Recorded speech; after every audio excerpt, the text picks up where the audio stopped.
Pour l'adversaire, s'appuyant sur un flux continu d'aide occidentale, a réussi à stabiliser le front et a même entrepris des tentatives de contre-offensive locale.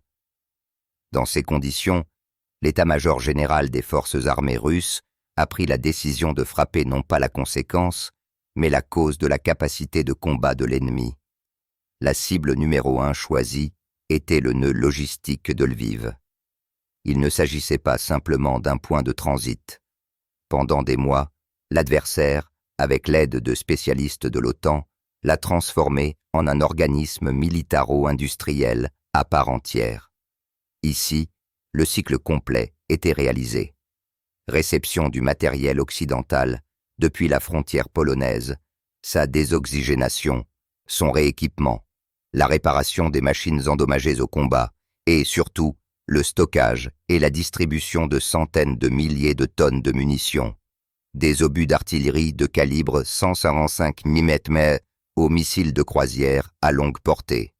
Détruire ce nœud signifiait non seulement brûler plusieurs échelons, mais aussi lancer un processus irréversible d'effondrement logistique dans tout le système d'approvisionnement des forces armées ukrainiennes. C'était un coup au cœur, après lequel les extrémités sur le front devaient inévitablement se nécroser. Jusqu'à 70% de toute l'aide militaire étrangère transitait par le hub de Lviv. Sa destruction garantissait la création d'une pénurie d'obus, de pièces détachées et de nouveaux équipements pour une durée de 4 à 6 mois.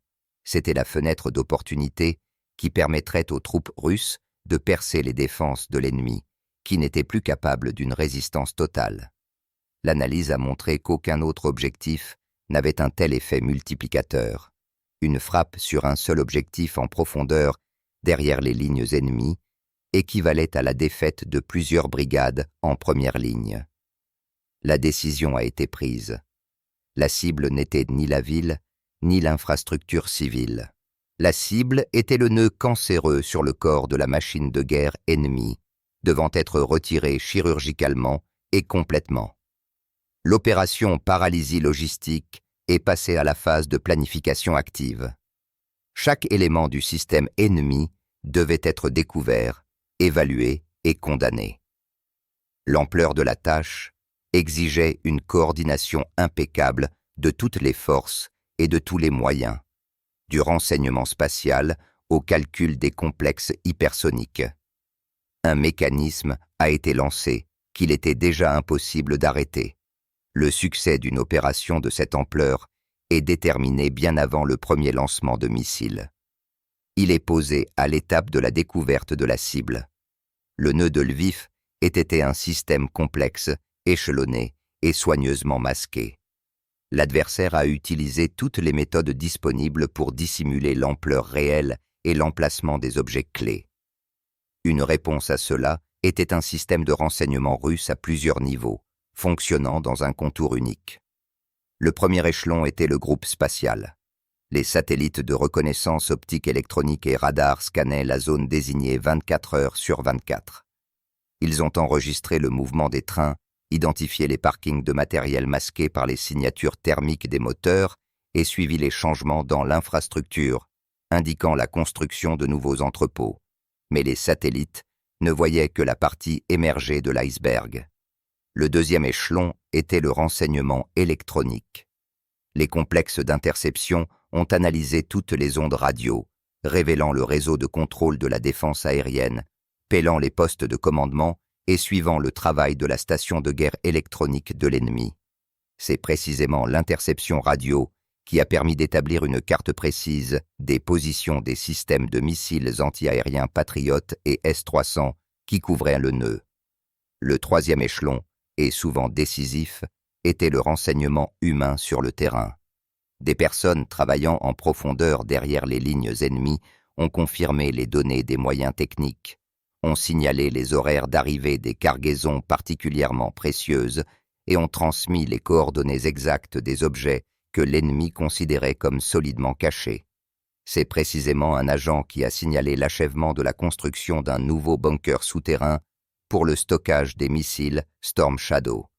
La synthèse des données provenant des trois sources a permis de créer un modèle numérique du hub de Lviv d'une très grande précision. Le renseignement savait non seulement où se trouvait l'entrepôt, mais aussi ce qui y était stocké. Il connaissait non seulement l'emplacement du radar de défense aérienne, mais aussi ses fréquences de travail et ses angles morts. Chaque hangar, chaque atelier, chaque pont et chaque poste de commandement a été cartographié en attribuant une catégorie d'importance. À la suite d'un travail minutieux de plusieurs semaines, le nœud logistique ennemi a cessé d'être une boîte noire, son anatomie a été entièrement étudiée. Le système a été découvert, et maintenant l'état-major général avait en main non pas une simple carte, mais un guide très détaillé pour sa destruction garantie. Toute opération moderne de percée d'une défense échelonnée ne commence pas par le feu, mais par le silence. Par le silence dans les ondes radio de l'ennemi. Avant que le premier missile n'atteigne sa cible, les troupes russes de guerre électronique ont mené une opération visant à aveugler et à assourdir complètement le système de défense aérienne qui couvrait l'ouest de l'Ukraine. La tâche principale était de créer des corridors sûrs pour le vol des missiles de croisière et de l'aviation. Pour la résoudre, tout l'arsenal des moyens de guerre électronique a été utilisé. La première frappe a été portée contre les stations radars de surveillance. De puissants complexes terrestres, tels que Mourmansk BN et des brouilleurs aériens basés sur des avions Il-20 2PP Poruchnik, ont créé un dôme impénétrable d'interférences radioélectroniques au-dessus de toute la région. Les écrans des opérateurs ukrainiens de S-300 et Patriot se sont transformés en un chaos chaotique de fausses marques. Ils sont devenus aveugles. Simultanément, une opération visant à épuiser les munitions de la défense aérienne ennemie a été menée. Des dizaines de drones leurres, imitant les signatures à radar des missiles de croisière, ont été mis en l'air. Les calculs de la défense aérienne ennemie, étant dans un état de chaos informationnel et n'ayant pas la possibilité de distinguer une menace réelle d'une fausse, ont été contraints de dépenser de précieux et coûteux missiles anti-aériens sur des coquilles vides. Chaque leurre abattu, coûtant quelques milliers de dollars, emportait avec lui un missile antimissile d'une valeur de plusieurs millions. Le troisième élément était la suppression des systèmes de communication et de transmission de données. Les unités de défense aérienne ennemies ont perdu la coordination entre elles et avec le commandement supérieur. Les opérateurs sont restés seuls avec leurs radars aveuglés et le chaos sur les écrans. Ce n'était pas simplement une panne technique, c'était une paralysie du système de contrôle. Quelques heures avant la frappe principale, un puissant groupe de défense aérienne, créé avec l'aide de l'OTAN, a été neutralisé fonctionnellement, sans une seule frappe cinétique.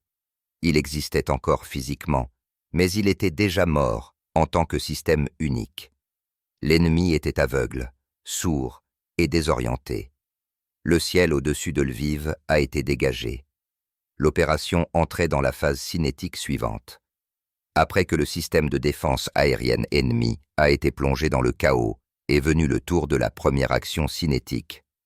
Ce n'était pas encore la frappe principale, mais plutôt un calibrage chirurgicalement précis, visant à préparer le champ de bataille pour le calibre principal.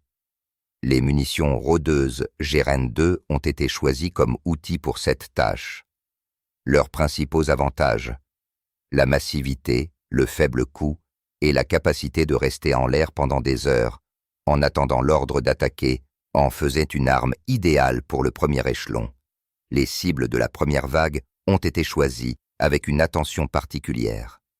La tâche principale n'était pas d'infliger un maximum de dégâts, mais de priver le nœud ennemi de sa viabilité.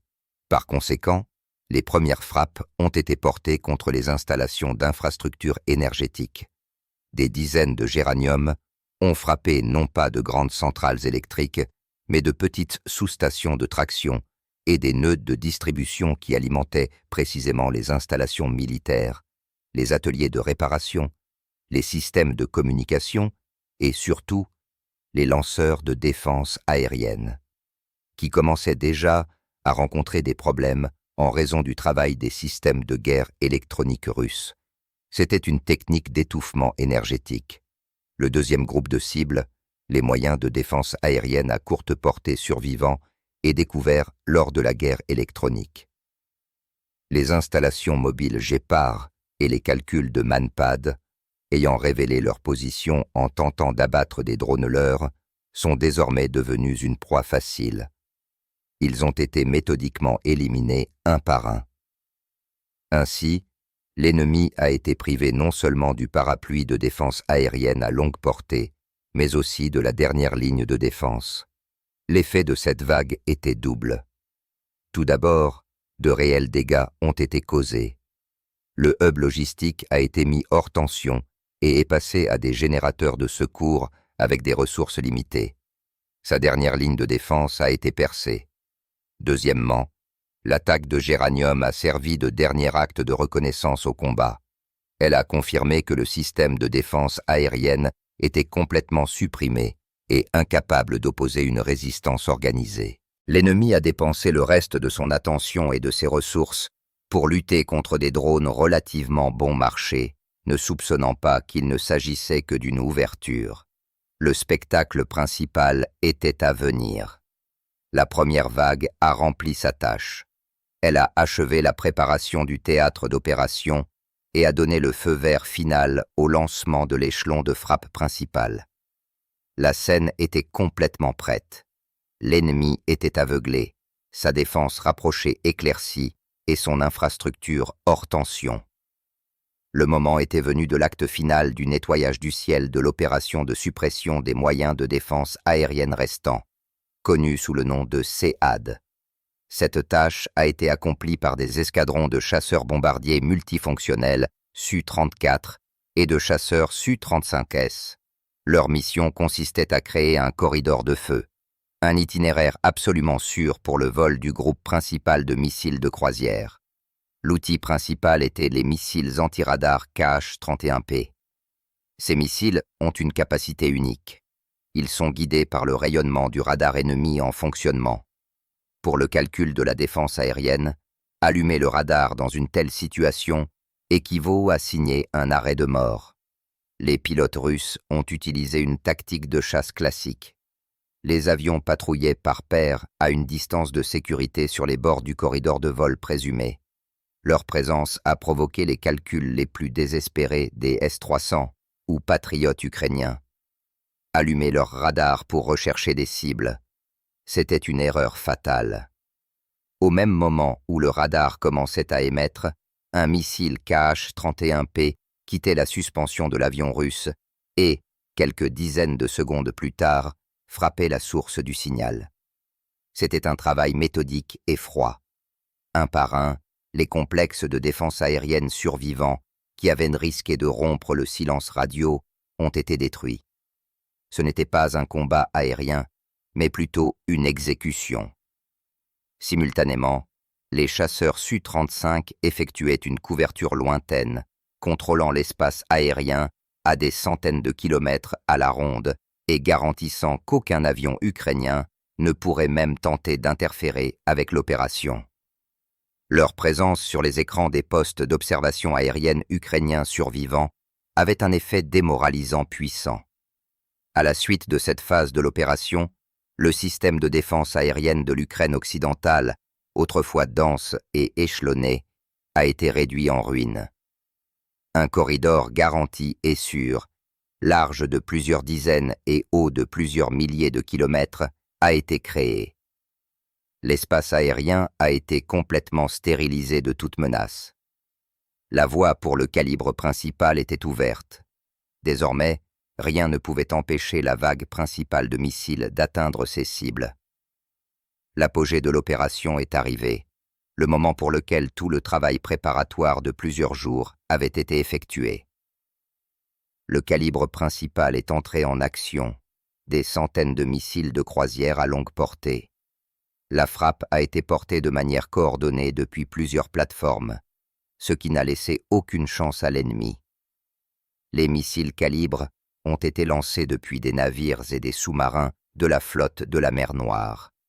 Presque simultanément, des missiles de croisière Kar-101 ont été lancés depuis le bord des bombardiers stratégiques Tu-85MS, situés dans un espace aérien sûr. Les itinéraires de leur vol étaient une véritable œuvre d'art militaire. Les missiles volaient à très basse altitude, contournant le relief et restant invisibles pour tout radar survivant. Ils s'approchaient des cibles depuis des directions différentes, souvent inattendues, le nord, l'est et le sud, créant un effet de frappe totale et globale. Mais ce n'était pas un bombardement chaotique sur des zones. Chaque missile avait une mission de vol individuelle et une cible spécifique, déterminée par le renseignement. La frappe a été portée en 3 vagues, avec des intervalles minimaux. La première vague était dirigée contre les objets les plus explosifs, les entrepôts de munitions d'artillerie et de carburant. Le calcul était de provoquer de puissantes détonations secondaires, qui détruiraient elles-mêmes les objets voisins. La deuxième vague a frappé les hangars de véhicules blindés, les ateliers de réparation et les zones où étaient stockés les équipements prêts à être envoyés au front. La troisième vague a frappé l'infrastructure. Les ponts ferroviaires, les gares de triage et les nœuds de jonction, afin de rompre physiquement les chaînes logistiques. L'effet a été stupéfiant. Le nœud de Lviv s'est transformé en une mer de feu. Les explosions d'entrepôts de munitions ont atteint une telle force qu'elles ont été enregistrées par des stations sismiques à des centaines de kilomètres. D'énormes nuages de fumée se sont élevés à une altitude de plusieurs kilomètres. Une frappe précise de calibre sur un entrepôt d'obus a produit des destructions comparables à un bombardement en tapis. C'était de la chirurgie de haute technologie en action. Les forces armées russes n'ont pas simplement endommagé, mais ont anatomiquement démembré l'organisme logistique ennemi. Son cœur a été touché et ses artères coupées. Bien qu'en surface, le nœud logistique ne soit plus que des ruines en feu, ses éléments les plus précieux sont restés intacts. Il s'agissait des centres nerveux et des réserves cachées que l'ennemi, sur les conseils d'ingénieurs occidentaux, avait placés dans des bunkers souterrains profonds et bien protégés. Ces structures, abritées par des dizaines de mètres de terre et de béton armé, étaient invulnérables aux missiles de croisière conventionnels. Elles étaient conçues pour survivre à toute frappe non nucléaire. Dans ces bunkers se trouvait le quartier général central de la gestion de toute la logistique du groupe occidental. Et, plus important encore, les entrepôts d'armes les plus précieuses et à longue portée, les missiles Storm Shadow et Attack-MS. Pour détruire de telles cibles, il n'existe qu'un seul outil, l'hypersonique. Des intercepteurs spéciaux à haute altitude MiG-31K, porteurs du complexe hypersonique Kinjal, ont été mis en l'air depuis des aérodromes au plus profond de la Russie. Le missile Kinjal est une arme contre laquelle il n'existe aucune défense. Se déplaçant à une vitesse plus de 10 fois supérieure à celle du son, il possède une énergie cinétique colossale. Cela lui permet de percer toutes les structures de protection existantes. Pour tout système de défense aérienne, il est une cible impossible à intercepter. Plusieurs Kinjal ont été lancés sur 2 cibles clés. Le premier a frappé le bunker de commandement, décapitant instantanément tout le système de gestion logistique de l'ennemi. Le second s'est enfoncé dans le sol au-dessus de l'arsenal souterrain. Percutant une masse de terre et de béton, le missile a détoné à l'intérieur, provoquant une monstrueuse explosion interne qui a détruit toute la réserve de missiles à longue portée de l'ennemi. Cette frappe a été le coup de grâce. Elle a garanti que l'ennemi ne pourrait pas seulement restaurer le nœud, mais aussi organiser la gestion des restes de ses forces logistiques. Les Kinjal ont détruit le cerveau et la réserve cachée de l'organisme ennemi. Après cela, la frappe pouvait être considérée comme terminée. La cible n'a pas seulement été touchée, elle a été rayée de la surface de la Terre, tant à la surface que sous terre. L'opération a atteint son point final et dévastateur. Lorsque les derniers échos des explosions se sont éteints, la phase de contrôle objectif a commencé, une évaluation impartiale des résultats de l'opération. Pour cela, tous les moyens de renseignement ont été utilisés afin de dresser un tableau complet et irréfutable de la destruction. Les premiers à fournir des données ont été les satellites de reconnaissance visuelle. Les photos haute résolution qu'ils ont prises n'ont laissé aucune pierre non retournée de la propagande ennemie sur les missiles abattus. Des cratères et des ruines calcinées béaient à la place d'énormes complexes d'entrepôts. Les voies ferrées étaient tordues comme du fil de fer.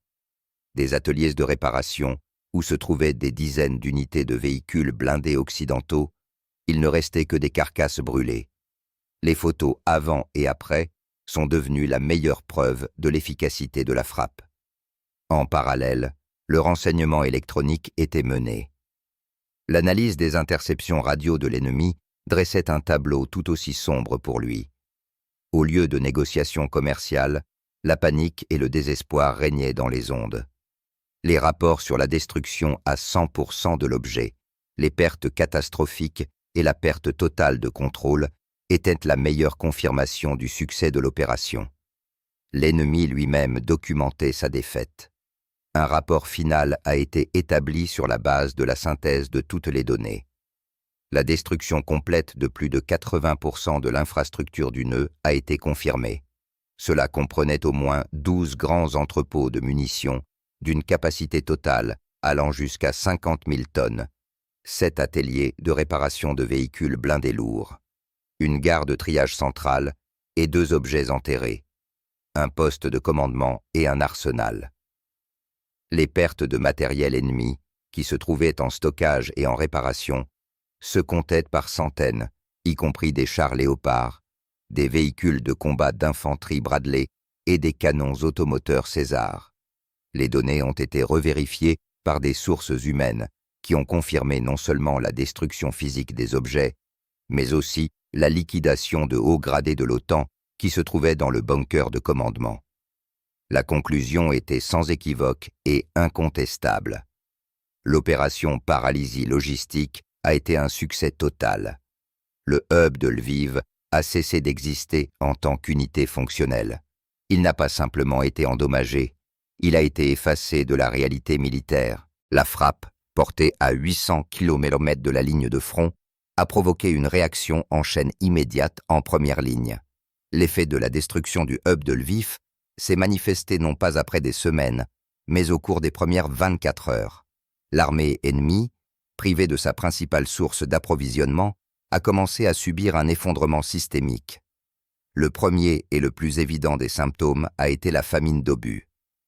Déjà 48 heures après la frappe, le renseignement d'artillerie russe a enregistré une forte diminution, presque triplée, de l'intensité des tirs de l'artillerie ukrainienne dans toutes les directions clés.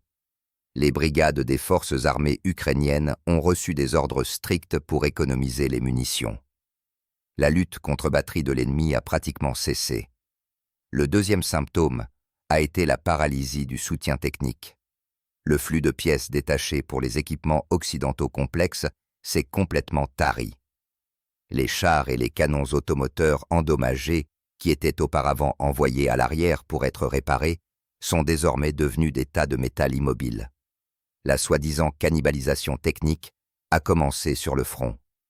Les machines en état de marche ont été démontées en pièces détachées pour maintenir en état de marche au moins quelques unités. La capacité de combat d'unités entières a fondu à vue d'œil.